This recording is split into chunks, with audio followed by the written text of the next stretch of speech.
5 hosts, 4 divisions, all battling it out for the Holy GrAHL of the American Hockey League, the Calder Cup. This is the Holy GrAHL Podcast. Here are your hosts, Jeremy Paul, Zack Power, Andrew Rinaldi, Corey Swartz, and Deana Weinheimer.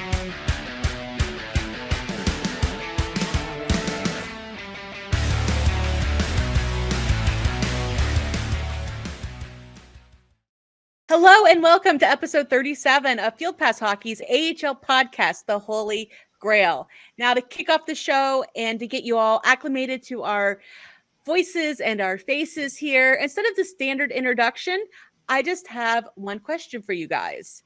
What player that either made the NHL or was assigned to the AHL for opening night surprised you the most? Andrew, we'll start with you. We'll go right down the line. Andrew Rinaldi, and I'm continuing on from last week. Justice for Potts, Andrew Podorowski. And I'm Corey Swartz. I have a lot of them that we're probably going to get to in the midst of the show here. I'm definitely a bit surprised that there were some waiver claims from the Hershey Bears that should have been coming to the Hershey Bears, I should say. Both Axel Jonsson-Fjällby and Brett Leeson did not make the Washington Capitals lineup and were therefore claimed on waivers. So I don't think too many teams were. There are a couple teams that, were as surprised as I were, I'm sure. And I'm Deana Weinheimer, and I apologize in advance if I steal the person after me, if I steal his pick. But David Jiricek going to the Monsters, that's exciting. I am so here for it. Yeah, Deana, you are all good. What's up, everyone? I'm Jeremy Paul, and I cover our Cleveland Monsters beat. But I'm going to stick with the beat bias. I was nervous. I was so petrified that you were going to take this from me, Deana. But I was a little bit surprised to see Liam Foudy stay up with the Columbus Blue Jackets and not make his way back down to Cleveland this season. He suffered an injury last season that kept him out of the AHL lineup for most of the year, and a lot of folks wondered if he was going to be ready to crack that main roster this year. And, courtesy of potentially a couple of injuries there in their forward core in Columbus, he's up there. And so we'll see if he stays up there for a while. But a couple guys that people thought were going to fall down to Cleveland stayed up in Columbus, and good on them. I'm Zack Power. One of the biggest surprises with the waiver day that was, I think, is Wayne Simmons on Toronto. Yeah, that one floored me, honestly. I was not expecting that at all. But guys, it's time to get into some breaking news. And Jeremy has a little bit of exciting news regarding the Monsters and the Penguins. What's up with them? Yeah, well, first of all, the breaking news is that graphic is pretty legit to start. And so following that up, the Cleveland Monsters and Wilkes-Barre Scranton Penguins are going to face off in the Cleveland Monsters Outdoor Classic. And that'll be happening at FirstEnergy Stadium in Cleveland on Saturday, March 4th. So still pretty cold up there by Lake Erie that time of year. So you're going to want to bring your jackets. But the Monsters will meet the Penguins in the first outdoor professional hockey game ever in the city of Cleveland. It's going to be the 11th outdoor game in AHL history. And so situated on the shores of Lake Erie, FirstEnergy Stadium is currently the home of the NFL's Cleveland Browns. And so this will be the second outdoor event in which the Monsters have participated. They visited the Rochester Americans at Frontier Field in December of 2013. So the Penguins played in one also. They played the Hershey Bears outdoors at Hershey Park Stadium in January of 2013. Corey, I have a feeling that you might have been at that game potentially. And tickets are going to be going on sale starting at only $10. That's a steal to be able to watch some outdoor professional hockey if you've never done it before. So definitely check that one out because those tickets are going to go quick, I think, and they're going to be able to be available for purchase. You're going to visit clevelandmonsters.com/outdoor, or you can call 216-420-0000. So big news out there by Lake Erie, without a doubt. I'm excited to go to that game, but I'm also kind of dreading being for those of you that don't know, this stadium is literally on the shores of Lake Erie. It's not just a saying like, oh, well, Cleveland's on the lake. No, literally it's on the shoreline. I'm not looking forward to that in outdoors in March, but just the excitement around it, an outdoor game, I can't wait. I think they'll have just as much success in that field as the Browns do. Oh, man. no, we're not going there, Zach. We are not going there. We're several months away, and you already jinxed them. Woof. Oh. And Jeremy, was that just a pun for you saying to bring your jackets? Ooh, you might have to bring your jackets because it's gonna be cold. It's gonna be cold. Well, we'll see if we can't work that into a story a little bit closer on. Maybe there might be some finagling of the rosters around that time to get the best team out there. So, but now that we got the breaking news out of the way, guys, we have got an exciting show for you. Now, we always say, yeah, we have a special guest, stick around, but for this one, it doesn't get much bigger than this special guest with the American Hockey League. Later on in the show, AHL president and CEO Scott Howson is joining us later on in the show, so stick around for that. But in the meantime, we're going to go over a little bit of a news recap from the past week. Now, to start off, we do have to provide a bit of a trigger warning for those that are sensitive to discussions around sexual assault or any sort of talk around that subject. I will be putting a timestamp down in the notes for you to skip ahead to. And again, just like unfortunately, we had to do this last season too, but we will be providing some resources if you find yourself in a situation and you need to find some help. We'll have some stuff in the show notes too, but we'll just get right into the news. There's no real glossing over it, but earlier this week, the Bakersfield Condors relieved their head athletic trainer of his duties. The news around this is late in the evening on October 9th. The Bakersfield Condors actually released a statement that read, quote, earlier today, we became aware that the Bakersfield Condors head athletic trainer, Chad Brown, had been charged with very serious felony offenses related to contacting a minor to commit a sexual offense in the state of California. We are shocked and dismayed by the news, and Mr. Brown has been relieved of his duties immediately. Now, almost immediately after that was released, their parent club, the Edmonton Oilers, followed up with a statement saying, quote, we are working closely with Bakersfield Condors management and fully support the decision to relieve Mr. Brown of his duties, end quote. Now, just a little bit of details around this. According to the Bakersfield Californian, that statement was actually released nearly 4 hours after Chad Brown was arrested by the Kern County Sheriff's Office. He was actually arrested at 4:07 on Sunday afternoon on suspicion of 3 counts related to contacting a minor with intent to commit a sexual offense, 2 felony and 1 misdemeanor count. They also stated that this was part of a decoy operation where sheriff's deputies pose as minors in an attempt to catch predators. Brown joined the Condors prior to the 2018-19 season after a season as an assistant trainer with the Tucson Roadrunners.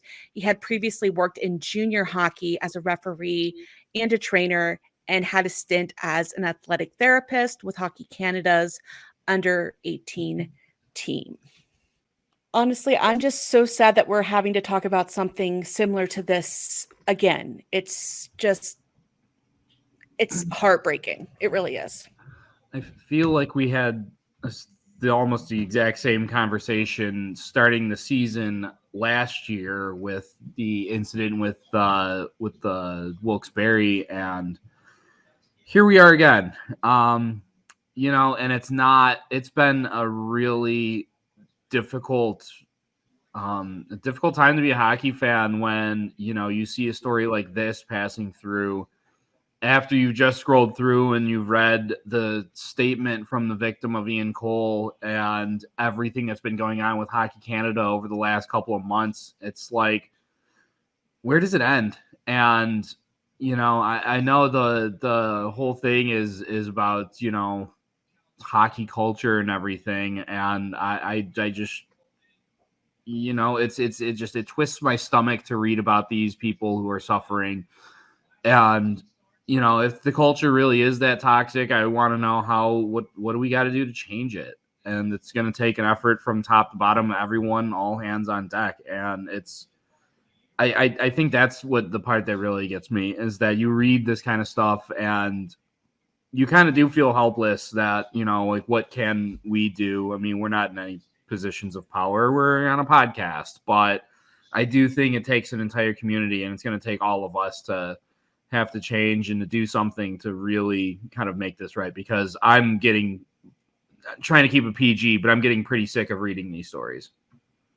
Yeah, and I think the thing that is important is creating space for the conversations that we're trying to have, right? Like on this show, I think we're pretty intentional about identifying instances within hockey and just within society that make us uneasy and disgusted. And again, kind of to Andrew's point, trying to keep things a little PG here, but it's the discomfort that we all feel like is what we need to make sure everybody is feeling, right? Like we need to make sure that everybody is having a similar reaction and ensuring that the responses that are happening around us are copacetic, right? I mean, like we're all hockey fans, right? Like all 5 of us on this show are hockey fans. We're hockey fans outside of our involvement with Field Pass. We go to games, we see things, we hear things, and it starts there, right? Like as much as it does start from the top down, it starts in the stands, right? Like it starts in hearing a misogynistic or homophobic slur in the stands and challenging a fellow fan to be better, right? Like it starts there. And I think by having these conversations in this space, hopefully we're making some people feel comfortable in having those interactions, because those suck. Like those are uncomfortable, but we'll be a better sports fandom if it's happening. And I encourage folks to, if they hear something, say something and challenge those that are around you to be better, because we can be better. We have to be better. Like there's no other option. Yeah, you took the words right out of my mouth there, Jeremy. As I was, teed up to say there, it starts on our individual actions, and, can only hope that it, starts there and builds up into a better conversation, and, a change across the board is, it's something that does need to change across the board. And, like you said, it's a very difficult conversation, a difficult thing to, put into practice, as well as to, say it's change as well as to be changed. So, it's an important thing for us to start with and to, carry forward for sure. And I think the biggest message in all this that we're trying to relay to you right now is that we all feel the same anger, the same sort of frustration with this, like you do. Everything from the NHL down to Hockey Canada. I personally feel disgusted that I paid into registration into Hockey Canada years and years ago. And I look into situations like these just as frustrated as everybody else. And I think that we need to remember that we need to start moving forward with a path towards a brighter future without this sort of thing happening again. And I love the mantra. I forget which one of you said it. Basically, if you see something, say something. That can apply to so many different things in our life. But just to kind of wrap this up, again, if you are in this situation, we are putting different resources for help. I know it's difficult to reach out when you find yourself in this kind of situation, but don't be afraid to advocate for yourself. There are people that care, and we as a community have to rally around these people. And perhaps that's maybe the silver lining, is that now, like we're seeing it with the Ian Cole situation, that, this statement comes out and there are so many people rallying around this person to try to get them the help and find out the full truth in this situation. So if no one else has anything to say about that, I think we're going to just go ahead and move on to other news from this past week. It's kind of hard to transition from such a heavy subject into, the lighthearted rest of the show, but it's something that we have to do. But guys, we're coming down to the last few days of the off season. By the time this podcast is coming out, we're basically in the American Hockey League season for 2022-23. So of course, 'tis the season for waiver claims. And Corey has got some details on some big moves on the waiver wire this week. Yes, there was a long list. Teams had to be, submitting their 23-man rosters here just a couple of days prior to this podcast coming out. So there's a long list of players on waivers but some pickups and transactions happened in the meantime. Two-time AHL All-Star goaltender Connor Ingram was claimed off of waivers by the Arizona Coyotes. He was one of 5 players claimed. The biggest loser was, of course, my Washington Capitals, and by that extension, Hershey Bears, as they had 2 players claimed off of waivers, as Axel Jonsson-Fjällby was claimed by the Winnipeg Jets, and the Anaheim Ducks claimed forward Brett Leeson as 2 of the 4 players that the Capitals put on waivers going into this last little stretch here of the preseason. In addition to that, the Florida Panthers claimed defenseman Josh Mahura from Anaheim. So, kind of what goes around comes around, I suppose, with the Ducks in that respect. And the Chicago Blackhawks claimed defenseman Jared Tenorti from the New York Rangers. Now, those are just a handful of roster moves that have happened ever since, the end of last season. And, last week we talked about all the head coaching changes in the AHL. But this week, continuing on our primer for the American Hockey League season, we're going to focus on some of the other significant changes to the rosters. Again, the focus here is on the word significant, because if we ran down every single change, I'm pretty sure opening weekend's going to be done by the time we finish that list. So, but first, we do want to recognize some AHLers who have made the jump and are on an NHL opening night roster. Now, these guys make up a portion of 590 AHL graduates across the NHL's 32 opening day rosters. That's 83% of the player pool for the NHL. Wow. So anyway, here's this list. For the Arizona Coyotes, Matias Michelli. For the Buffalo Sabres, you heard us talk about these 2 a lot last season, and obviously it was for a good reason. JJ Peterka and Jack Quinn. Same thing with these next 2 names. For the Carolina Hurricanes, Stefan Nason and Jalen Chatfield. For the Edmonton Oilers, Dylan Holloway. Minnesota Wild, Marco Rossi. Nashville Predators, Cole Smith and Kiefer Sherwood. Fun fact, Kiefer Sherwood actually scored the first goal officially for this NHL season. So fun trivia fact to keep in your back pocket there. For the New Jersey Devils, Alexander Holtz and Fabian Zetterlund. The St. Louis Blues, I know Corey's happy about this one, Nathan Walker. For the Tampa Bay Lightning, Cole Koepke. And for the Vancouver Canucks, Jack Rathbone. Now, we're going to dive into this other list of player movement across the AHL and abroad. Yeah, so one of the bigger changes here to start off was Dennis Cholowski going from the Charlotte Checkers, or more accurately, the Seattle Kraken organization, as they split affiliations with the Charlotte Checkers last season, to the New York Islanders organization. 2-year, 2-way contract.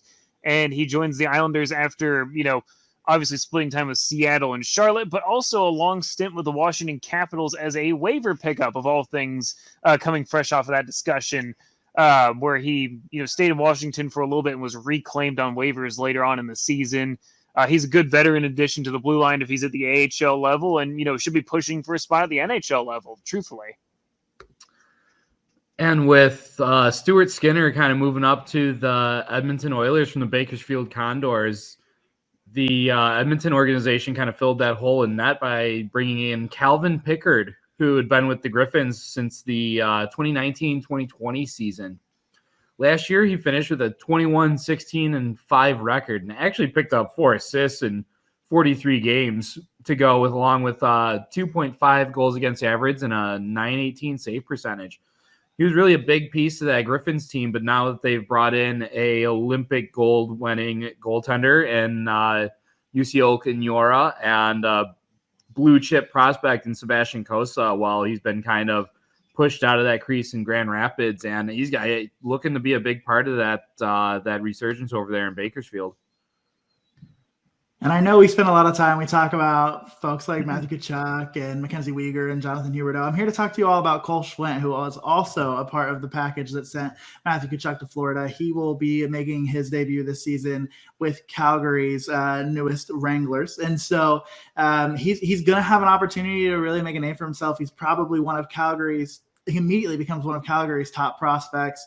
he's got skill, and folks are finally starting to talk about just how meaningful he was as part of this deal. So look for Cole Schwent to have a lot of things to say about, being shipped in that deal, and he's going to say it all on the ice. One big one for me that stood out is Mikhail Burden, who's going to be going over to Europe. And this man here can get across the crease like any other goaltender I've seen in the AHL, really, or the NHL for that matter. I've said it before and I'll say it again. He's given the Moose opportunities to win games, and anybody on YouTube just seen the clip of him there. And I think that it's a tough loss for the Manitoba Moose and the Jets organization. And one big one for me here in the Atlantic Division is the movement of Sam Anas from the Springfield Thunderbirds, the defending Eastern Conference champion, to the Hershey Bears. As a former AHL leading scorer, he's already come in and made a good impact in the preseason for the Bears, as I'm sure you're seeing with his nifty assist to Shane Gersich in Hershey's preseason finale. But he was a big reason of Springfield's success, both in the regular season and the playoffs, as one of their leading scorers, as well as, obviously his previous history of putting up big points in a lot of games, really getting a chance to shine with the Bears and being in the system that, initially spun him out as a former Little Capital and a Virginia native there for sure. So it should be an exciting addition. And right along with the Atlantic Division is Jordy Bellerive, switching side of the Penguins and Phantoms rivalry to join the Lehigh Valley Phantoms after a few years over in Wilkes-Barre. Just a real grit and sandpaper kind of guy you love to have on your team. He'll stick up for teammates in fights, chipping crucial points. Definitely fits both organizations to a T here, but he'll be putting on the orange and black this coming season. Now, spoiler alert, this is one of two Securas on this list. First of all, we're going to talk about Dylan Secura, spent last season in the Colorado organization, Eagles/Avalanche, now on the move to Chicago and Rockford, the Chicago Blackhawks, of course, and the Rockford IceHogs. After 2 seasons away, Dylan Secura is back in Rockford. While on that upstart Eagles squad, Secura finished 5th in the league during the regular season in goals with 33 goals in 60 games. Going coast to coast from New Jersey all the way down to Anaheim, another homecoming for Chase DeLeo, another rated AHL player that is on that list right now, scored right around a point per game last year and will provide a great forwarding for the San Diego Gulls or the Anaheim Ducks, depends on where he lands. And stop me if you've heard this name before, Andrew Podoralski, going from the reigning Calder Cup champions there in Chicago into the Seattle organization. After signing a 2-year one-way deal with the Kraken, we thought he was finally going to make that jump to the NHL. Well, looks like it's been a little delayed a little bit, and his leadership is needed to help get the Firebirds through a grueling opening stretch of their inaugural season. Another big one switching back over to the East here is Anthony Angelo, switching from the Wilkes-Barre Scranton Penguins, where he's spent parts of, the majority of his career with the Penguins for 5 seasons, both in Wilkes-Barre and Pittsburgh, to the Springfield Thunderbirds. He's put up some strong numbers at the AHL level and, looks to be a real solid addition to the Springfield Thunderbirds as they look to defend their Eastern Conference crown. To hopefully hit even greater heights in terms of points and scoring if the St. Louis Blues aren't interested in his services at the NHL level. I mean, he's a guy that I think can go either way. Certainly will be a big plus to the Thunderbirds while he's there. Yeah, talking about another plus to the Thunderbirds, they're really bulking up. They got Martin Furk coming in. I had to write down his stats. 40 goals, 33 assists, and under 60 games last year. That's good for second in the league behind Podoralski. And if you ask me, he was one of the most valuable players in the AHL last season. Another big name on the move is Connor Ingram. This move is actually pretty recent as Nashville set their opening night roster earlier this week. Ingram had to be placed on waivers, and unfortunately for Nashville, he was claimed by those pesky Coyotes with their number 1 waiver claim. 25-year-old appeared in 54 games for the Milwaukee Admirals last season. He only put up a 30, 17, and 7 record with 270 goals against average and a .915 save percentage and, 5 shutouts, nothing too crazy. He also made his NHL debut with the Nashville Predators last season. He made 3 appearances in the regular season and 4 more in the Stanley Cup playoffs, where he kind of made a name for himself against that juggernaut Colorado Avalanche. And really kind of a surprising name to see there on the waivers. But, I guess when you have a guy like Yaroslav Askarov and Devin Cooley, there's only just so much room in that crease.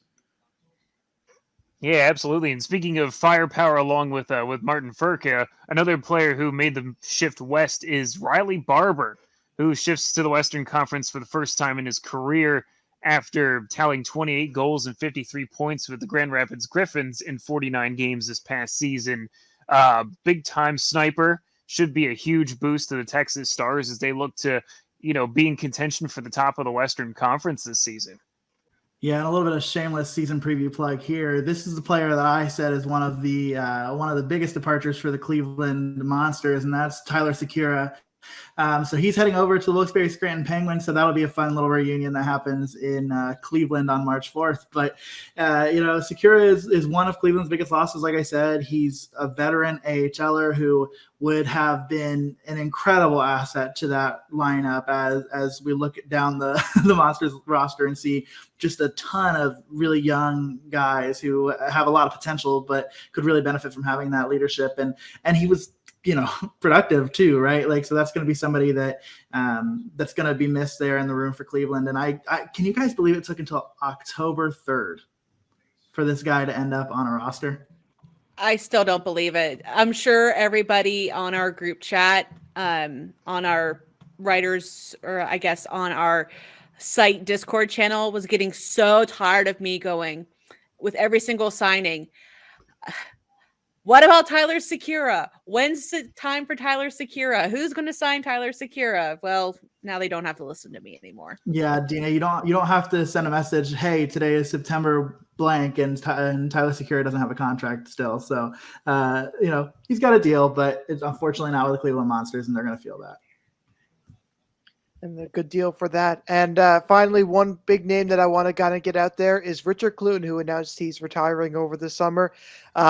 He's a guy that, every team needs someone in their corner sometimes, and Richard Clune was that guy.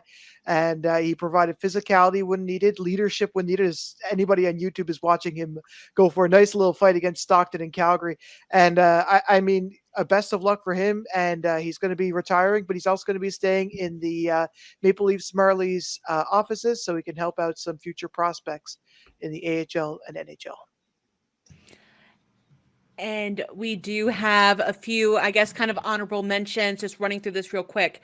Alex Lyon off to Charlotte. Charles Hudon, Colorado. Turner Elson's going to be with the Wolfpack. Troy Grosenick, Lehigh Valley. Andrew Agazzino heading out to the Barracuda in San Jose. Anthony Angelo on the road to Springfield. And then Jean-Sebastien D is a road runner. All right.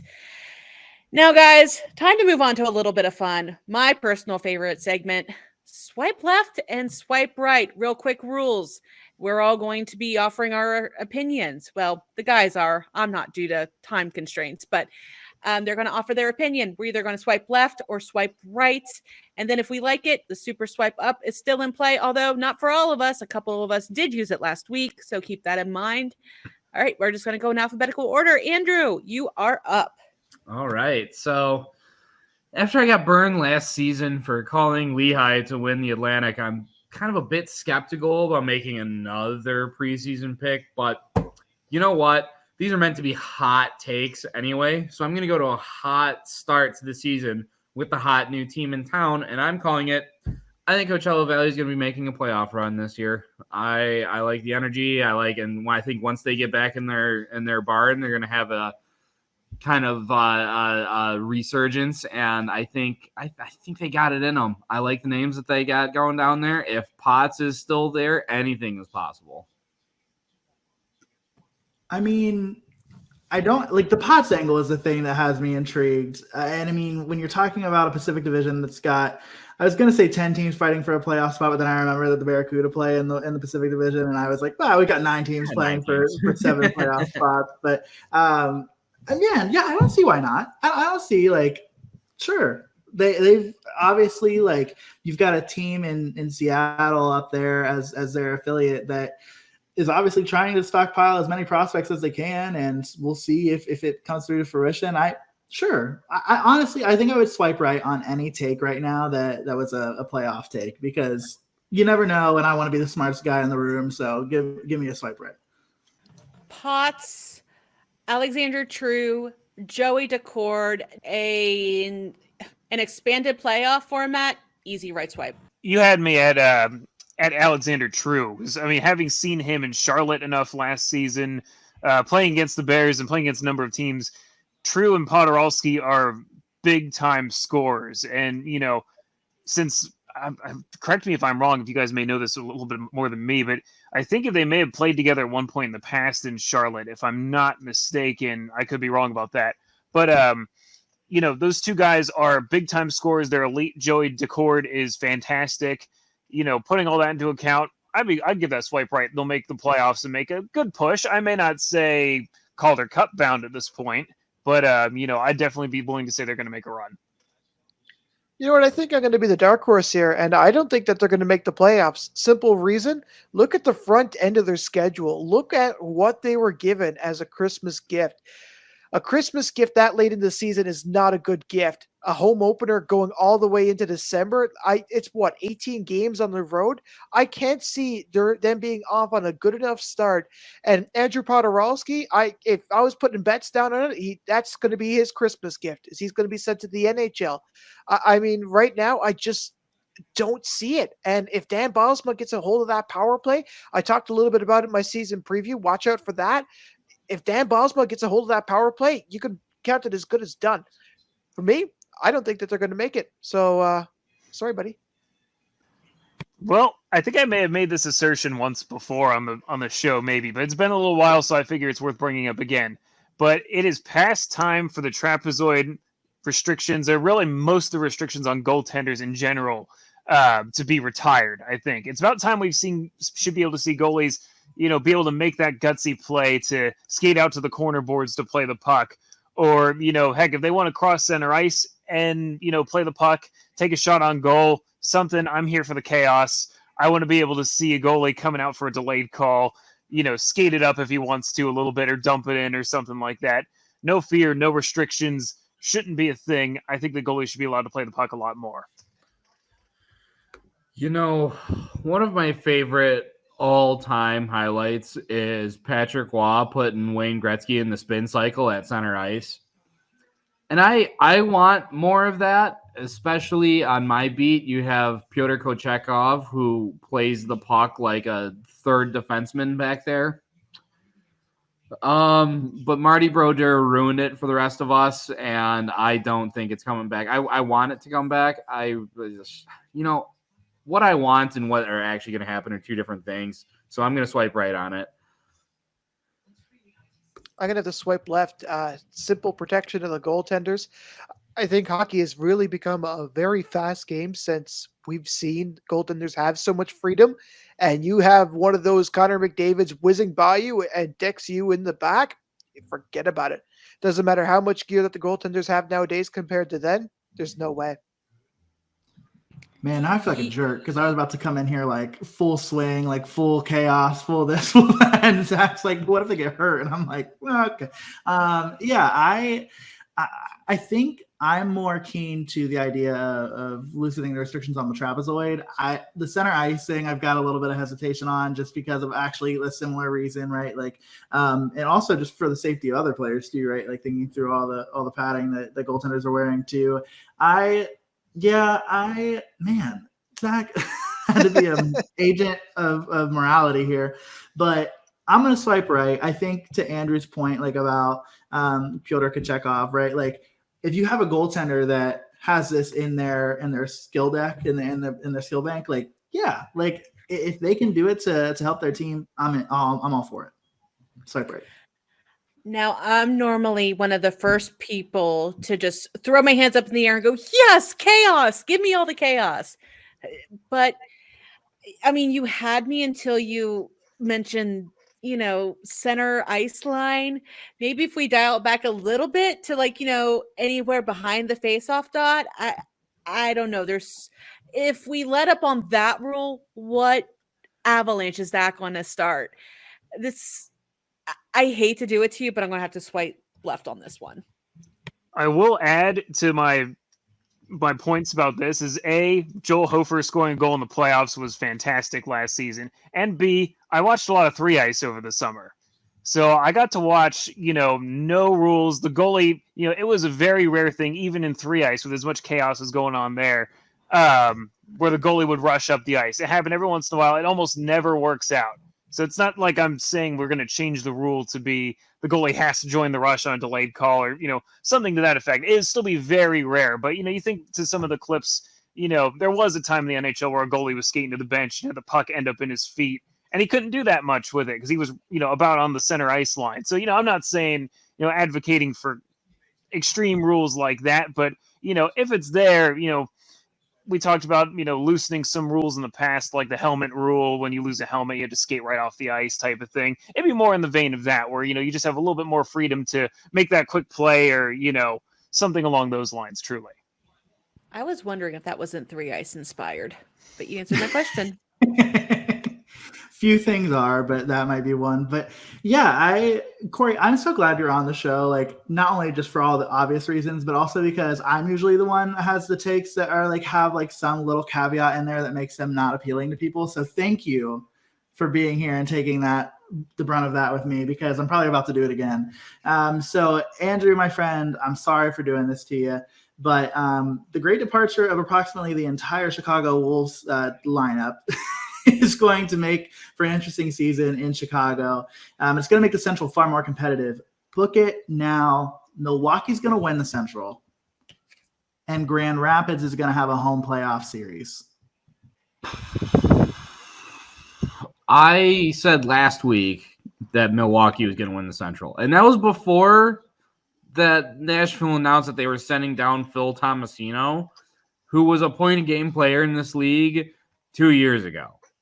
So that just is absolutely absurd. And the Admirals are going to be ridiculously talented between him and Luke Evangelista and Jordan Gross and Juuso Parson. And I can talk all day about these names. They're not even going to miss Connor Ingram. That's the ridiculous part about it. They already have 2 solid goalies.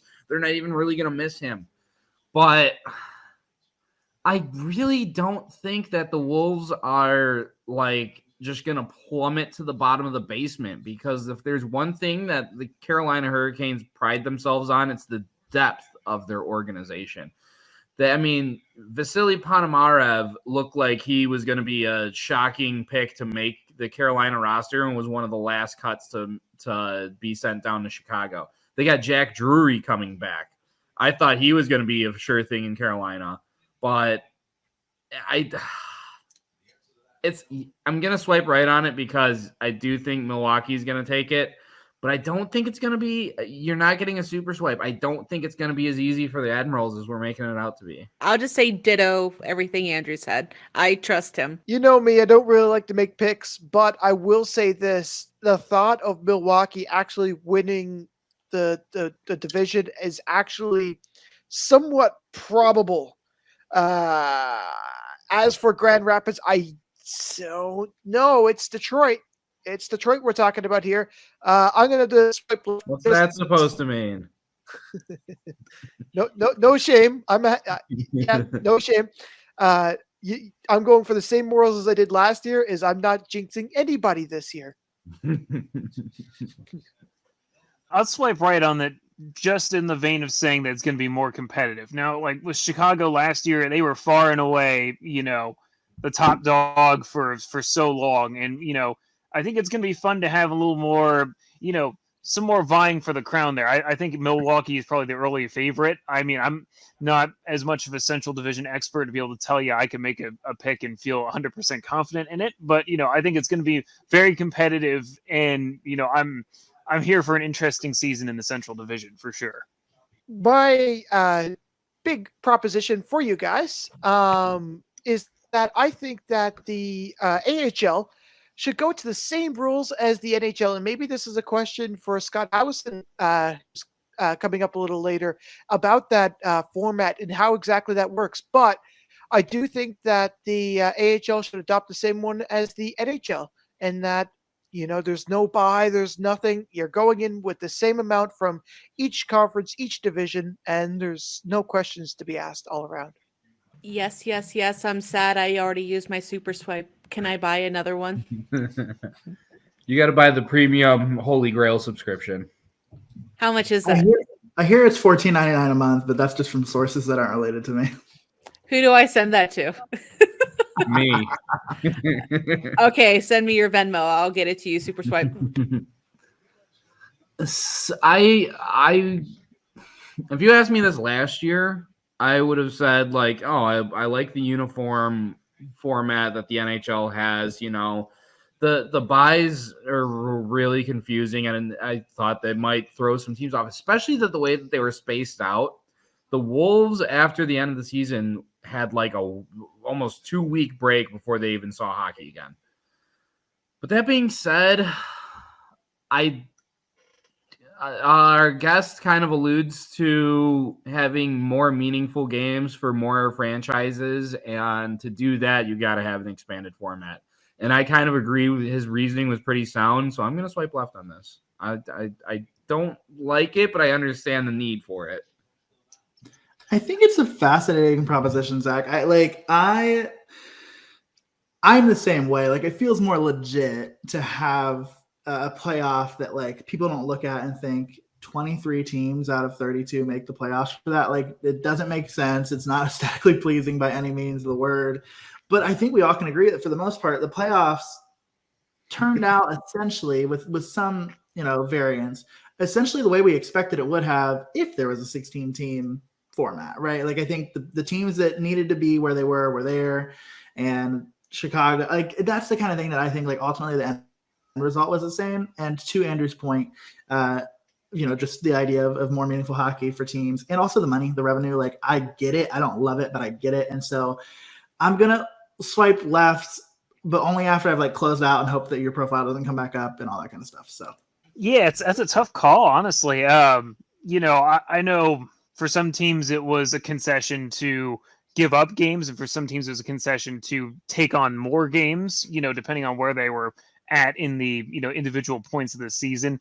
I think I'm gonna agree with Jeremy and swipe left on it. I mean, I don't love the format. I do love that, we don't have to, as I said last week, we don't have to worry about, doing points percentage for trying to figure out standings. It makes our lives a little bit easier that way. But I do think that if there's one perk to the playoff format is that, it definitely puts an emphasis on winning first and second place, or, however each division's set up to, get that bye and not have to be forced into a best of 3, even if that means you get a little bit of a layoff type of thing. The home ice advantage is a huge incentive. I think it incentivizes that just maybe a little bit more than it did in the old format. So, there's pros and cons of both, I would say, in that situation. Now it is time to move on to our special guest. Now, when it comes to the American Hockey League, there are few bigger figures right now than our guest, the president and chief executive officer, Scott Howson. Now, he was unanimously elected as the 10th president in American Hockey League history on February 14th, 2020, taking over for Dave Andrews officially for the 2020-21 season, as Andrews transitioned over to his role as the chairman of the Board of Governors. Now, prior to that, he actually spent 26 years as an executive with the NHL's Edmonton Oilers and the Columbus Blue Jackets, with a lot of different responsibilities from hockey operations and administration, player development, scouting, business operations, contract negotiations. More than likely, he's been there, done that. Now, he was named general manager of the Blue Jackets back in 2007, spending 6 seasons in that role, guiding the franchise to their first Stanley Cup appearance in 2009. And then, of course, joining the Edmonton organization back in 1994 as the general manager of their then AHL affiliate in Cape Breton and later in Hamilton, and then was named assistant to the general manager of the Oilers in 2000, and then serving as assistant GM of the NHL club from 2001 to 2007. Now, Howson's AHL clubs reached the Calder Cup finals in 1997 and 2003, And he was also a member of the AHL Board of Governors, serving on the league's competition committee from 1996 to 2002, and on the executive committee from 2003 to 2007. Quite the resume. Now, all of that on top of his years as a player. Now he is joining us here on the Holy GrAHL podcast. Scott Howson, welcome to the show, and thank you for your time today. Well, thank you for having me. It's nice to be here. We are very excited to have you here. Now, of course, I just read down your resume. You've had roles all across the front office in pro hockey, in addition to your years as a player. Now, how have those experiences kind of helped guide you in your current role? I mean, does being a former player in pro hockey give you any special insight on how to lead the league today? Well, I think so. You have the experience of knowing what the players are going through, and you can always draw on that. But really, this is where I cut my teeth. I joined the Oilers in 1994, and I was general manager of the AHL team in Cape Breton, and I continued my association with the AHL team right up until I got the job in Columbus. So I really cut my teeth. I grew as a professional. I grew as a person. And always have a strong affinity and very grateful to the AHL.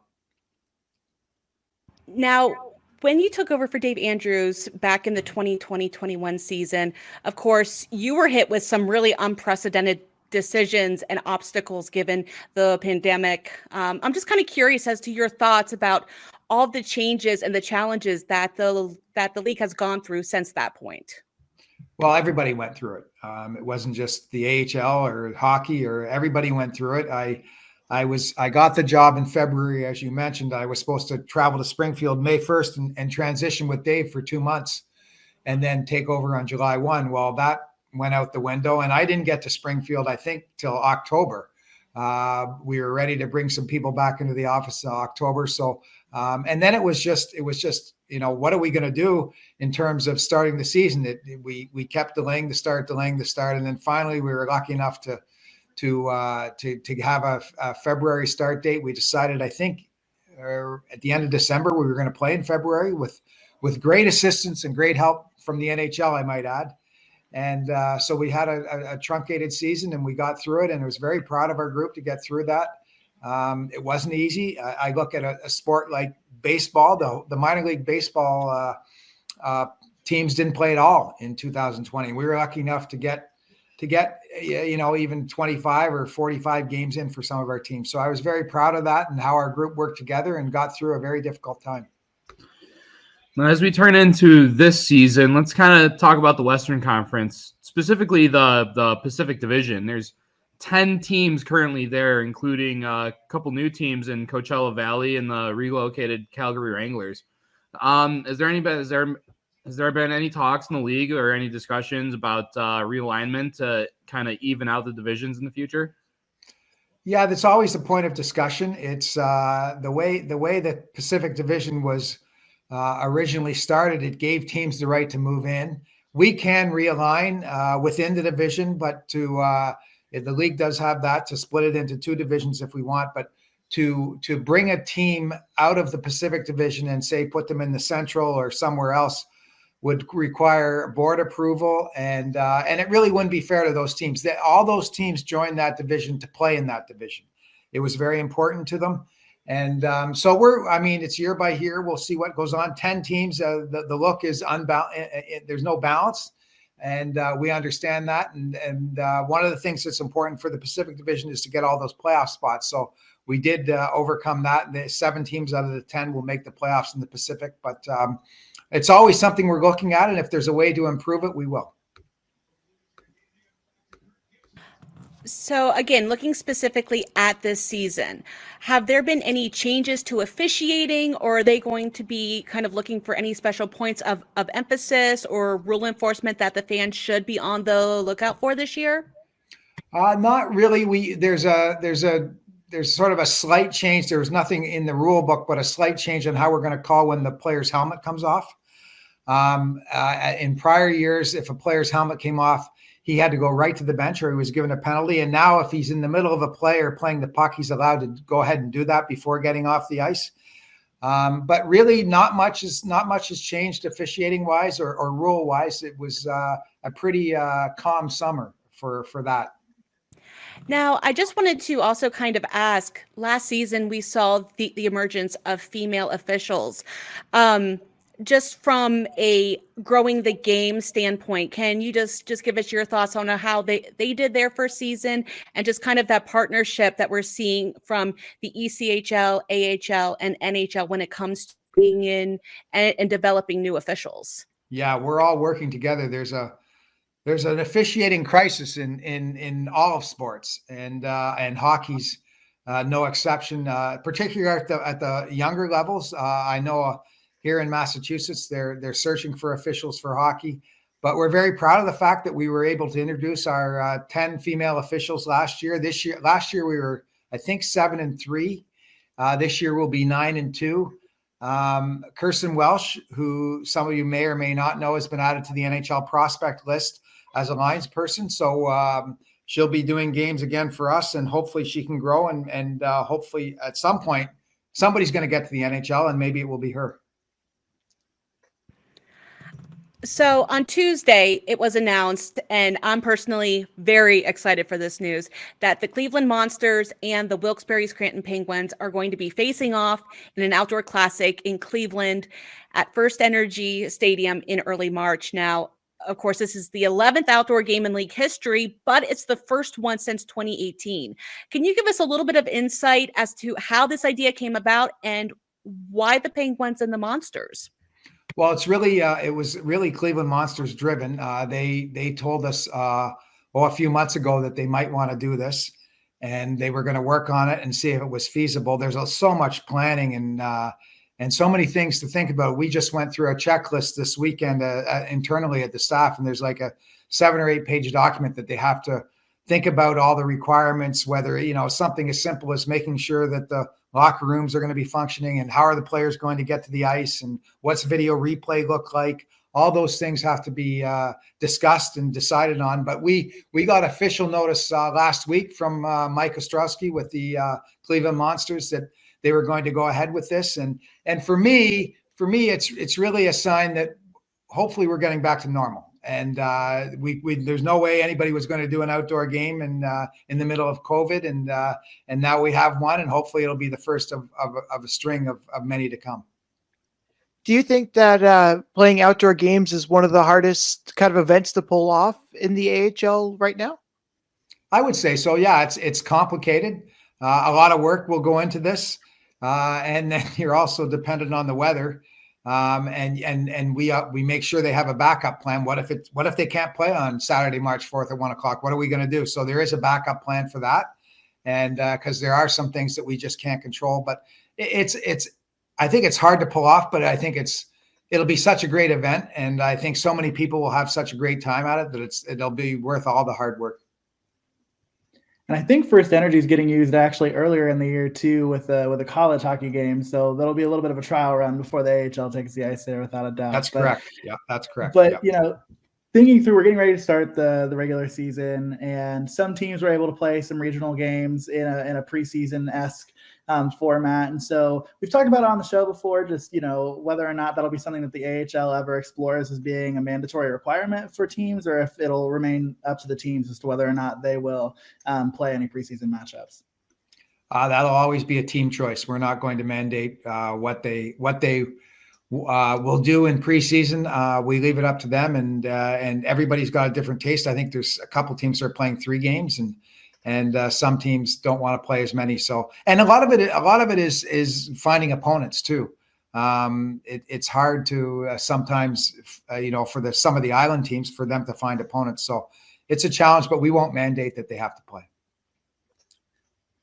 Going back a little bit now to the idea of the outdoor games and having some of those things come back. Have you ever been to any of the larger or promotional or themed games? The outdoor games. The Hershey Bears Teddy Bear Toss is one that kind of comes to mind for me a little bit easier. And what are your thoughts on how they help promote the game? Well, the Teddy Bear Toss is tremendous. That gets great play across social media and across the world. So we're all very much in favor. But have I ever been to a game? I can tell you I was at the very first outdoor game. in Edmonton, Alberta in 2003. It was the brainchild of the Edmonton Oilers, and met with some resistance from the NHL initially. But we got it in. They gave us permission, and it was, I don't know if you can remember, it was a tremendous event. We had an alumni game before that with the Canadiens and the Oilers, and I think it was one of the only times Wayne Gretzky skated in any type of an alumni game. And we were thrilled to have him, but I can tell you it was so cold that night. And Edmonton can get cold at the best of times, but it was so cold. And actually, a good story is I was told that the Montreal Canadiens players didn't want to play. It was too cold. And Bob Gainey went down to the dressing room and said, "Nope, guys, we're playing." So we played the game, and we ended up losing the game, but it was a great experience. So I'm all those special types of games, whether it's teddy bear toss or outdoor games or what have you. I'm privileged to be part of them. Wow, that's a great story. Shifting gears slightly, when I look at the AHL today versus, perhaps a decade or more ago, I see a very different landscape, and that we come a long ways with teams being closer to their NHL affiliates, perhaps than we've ever seen before. Would you say the current setup, having 32 teams and by and large proximity is very good?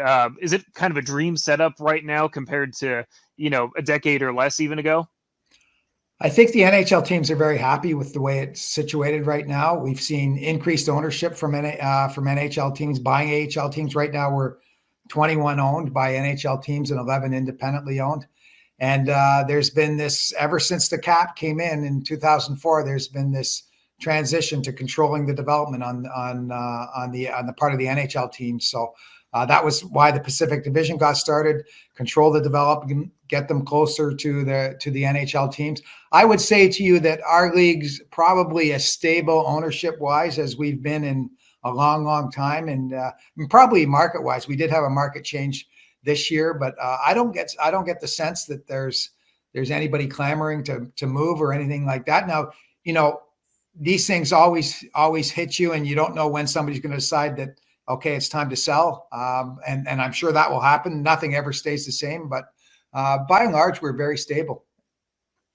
Let me ask you this more on a personal level. How does it feel to finally get to that benchmark where every NHL and AHL team kind of have a buddy at this point? How does it feel kind of you to get that personally under your lap, and as well as just getting that off your plate? Yeah, I mean, we got through last year with Seattle sending players to Charlotte, and that was always going to be the case. We couldn't get the arena ready in Coachella Valley, and it won't be ready again until December. So they're going to play 4 games in Seattle, 4 quote home games unquote in Seattle, and then play the rest of the schedule in Coachella. So it just makes sense. There's 32 teams in each league, and everybody's always going to have an affiliate. No matter what happens, there's always going to be a team that's looking for an affiliate. So that makes things easier. And we'll see. I guess we'll see if the NHL ever expands, and then it'll be up to us to do the same if that ever happens. I get no sense that that's on the horizon anytime soon, but who knows? I mean, did you have any kind of involvement with the decision in going into Coachella Valley? I mean that it's an untapped hockey market, really, in a larger sense. Tell me a little bit about that. Well, that's again driven by the team, and they bought the expansion franchise, and when they bought the expansion franchise from the league, they had a plan, and that's what they wanted to do. Obviously, West Coast Seattle makes a lot of sense. And I think it's going to be a tremendous market. I think if their preliminary numbers are correct, it's an absolute home run. They'll lead the league in all kinds of revenue categories. So, but we'll see what happens. And we're a long way from the middle of December, and hopefully everything goes well and we're playing hockey there. But really the board approves every location, and they were happy to approve Coachella Valley. One final question from me. Last year, there was some teams playing 72 games, other teams playing 76. Tell me a little bit behind the decision of doing that last year and now evening it out this year. Yeah, well, that's one of the things I'm most proud of, and I think it's a great accomplishment for our league. It was one of my goals when I when I entered the league, I told the search committee, I said, we're going to get to the same number of games. I can't tell you when. It's a matter of time, but we'll get there. And little did I know the opportunity would present itself within, the first 6 or 8 months of the job. But what really happened was we got some momentum to moving to 72, and a lot of teams made a lot of compromises on this for the good of the league. And I was very proud of our board to do that. But it was too close to last season to start telling teams they had to, scale back to 72 or go up to 72. Some teams already sold tickets. Cleveland was one of them. They'd already sold season tickets for 76 games or 38 games at home games. So we just thought the transition year was really important. And it was part of getting it through the board that was very important to those teams. But again, everybody compromised on this. And I think it's the best look for the league. I'm very proud of the fact that we look like a uniform professional league now, and nobody has to try and figure out, well, it's just so unfair. If some teams are playing 68, some teams are playing 76, they're more rested. You have an advantage in recruiting players. If I'm playing 68 games and I'm paying the player the same amount of money in California as I could get in Syracuse or Utica or Cleveland, that's an advantage. And we wanted to eliminate some of those things. And I think we got to the right place. The pay is something that totally escaped me. I never thought about that as a possible deal breaker for a player who's looking for a new home. But we've talked a bit on the show too about the expanded playoff format and just how important it was, especially coming out of the pandemic, for revenue a little bit moving forward, or if that will return. So I think your question was about the expanded playoffs, and really that was driven as part of the 72 game compromise. A lot of teams wanted 72 games, but they also wanted expanded playoffs. And it wasn't driven as much from the revenue side as it was driven from the NHL's team saying, we want our prospects playing more meaningful games at the end of the year, whether it's in March and April when they're fighting for more playoff spots because more playoff spots are available, or in the playoffs. Certainly there's going to be more games and they get to see the young players play more meaningful games. It's interesting. I was talking to the people in minor league baseball, and baseball is a completely different animal. They don't value playoffs like hockey does. Our teams just crave that playoff experience for their players, and we play 2 months of playoffs. I mean, as you all know, minor league baseball, they crave not the monotony, but the regularity of playing every day, having their players play every day, and then they get to the playoffs and they're done in a week. So it's a completely different animal. And it was something that was driven by a lot of our teams that said, we want our players playing more meaningful games. All right. We have one last question, kind of a fun one, but I'm just curious as to, you've been around the game for so long. You've been in contact and have played with or have been in, boardrooms with some really interesting figures. What's your favorite story that has to deal with the American Hockey League? Oh, wow. I don't know if I have a favorite story. The American League has been so near and dear to my heart. And I remember how nervous I was when I got on the first board call. I think I was in some hotel room and it was a conference call and Dave Andrews was on and Sherry Basson was on from Quebec. And I was so nervous. And then one of the legendary things about the American League is the summer meetings in Hilton Head. I don't know if you've all heard of that, but that's our annual meeting in Hilton Head. And there's lots of stories of many people going there with suits and ties and going to the board meeting. And of course, everybody's in shorts and t-shirts and you kind of feel out of place. It's such a great league. There's so much collaboration in this league. People working together, trying to help each other, especially off the ice, not so much on the ice, of course, but off the ice, there's so much collaboration and trying to help each other because we're all just trying to grow the sport.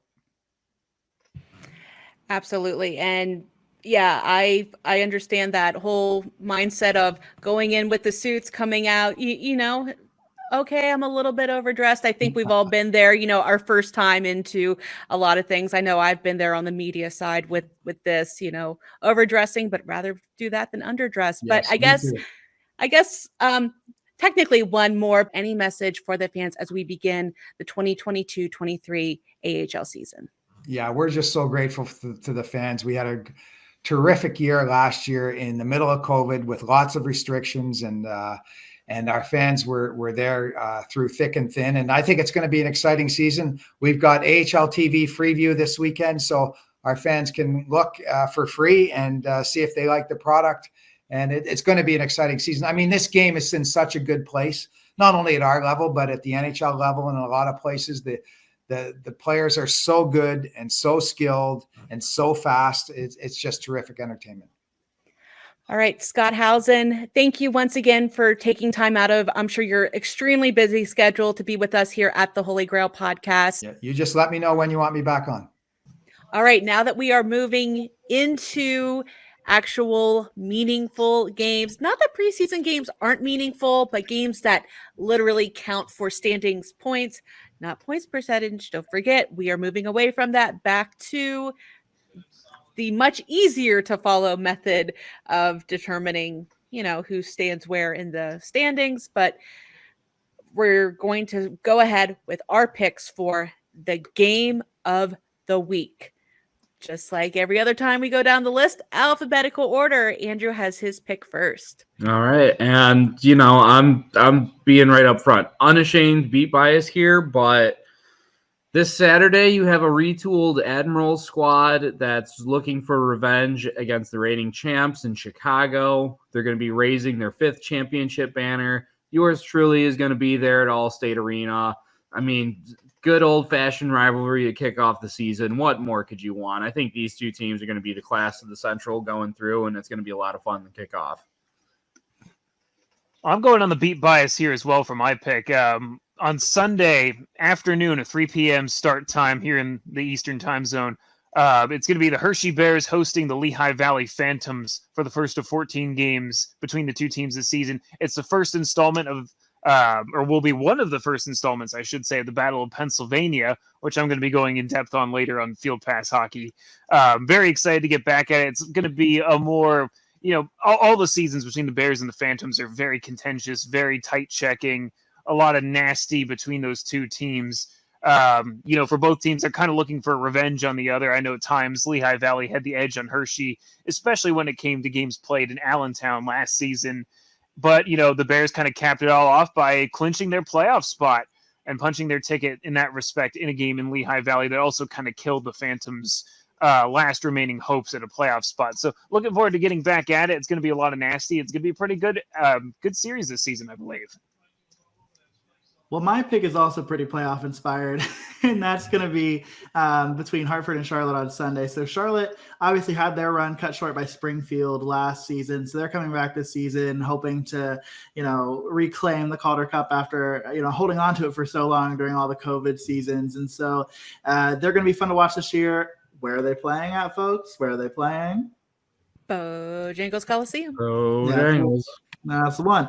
Get you a biscuit. Anyway, I don't know what's going on. But another team in this matchup is the Hartford Wolfpack. Don't think I've ever had to say that on the podcast before. Much harder than advertised. And as we all know, we talked about it on the show last year. It's a team that absolutely sputtered out at the end of last season. A team that should have made the playoffs and just decided not to play hockey in April. And so for that reason, they're coming in newly inspired, all the returning guys there in Hartford. And so it's going to be fun to watch that one. Hopefully it's a good one. Great way to watch the clean slate is this weekend as Coachella makes their debut, and so does Calgary at the Saddle Dome. So I guess you can kind of figure who's on the road there.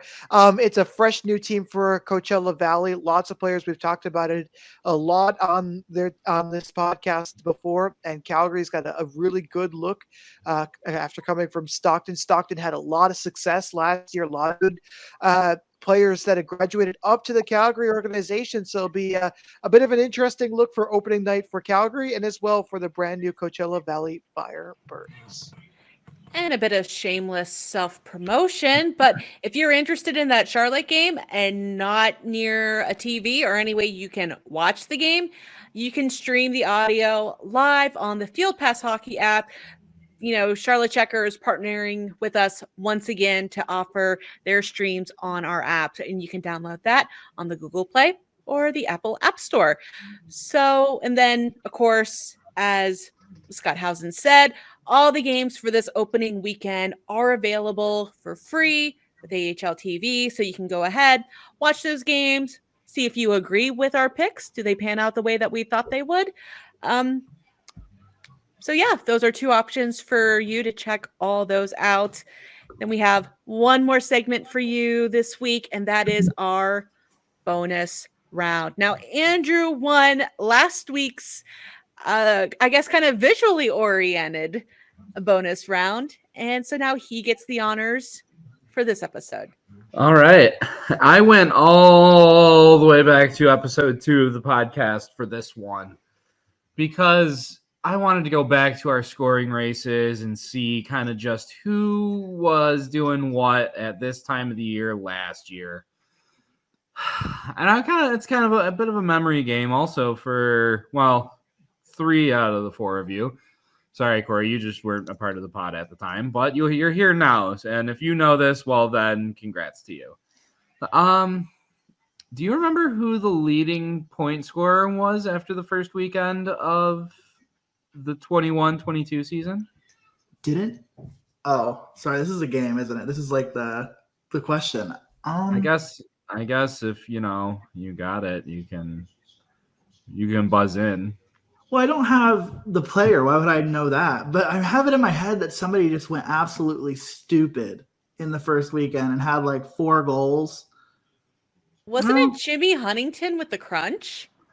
Jimmy Huntington was second. Oh, okay. Well, I was close. With those goals, yes. But someone had 5 assists in 2 games. I'll give you a hint. It was a Pacific Division team.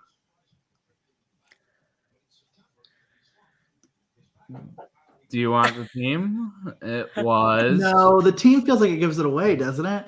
Maybe. It might. It's not as obvious as you might think if I give you the team. But it seems like some of y'all might be a little stumped.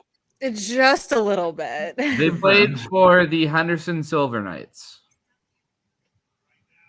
Was it Dorofayev? It was not.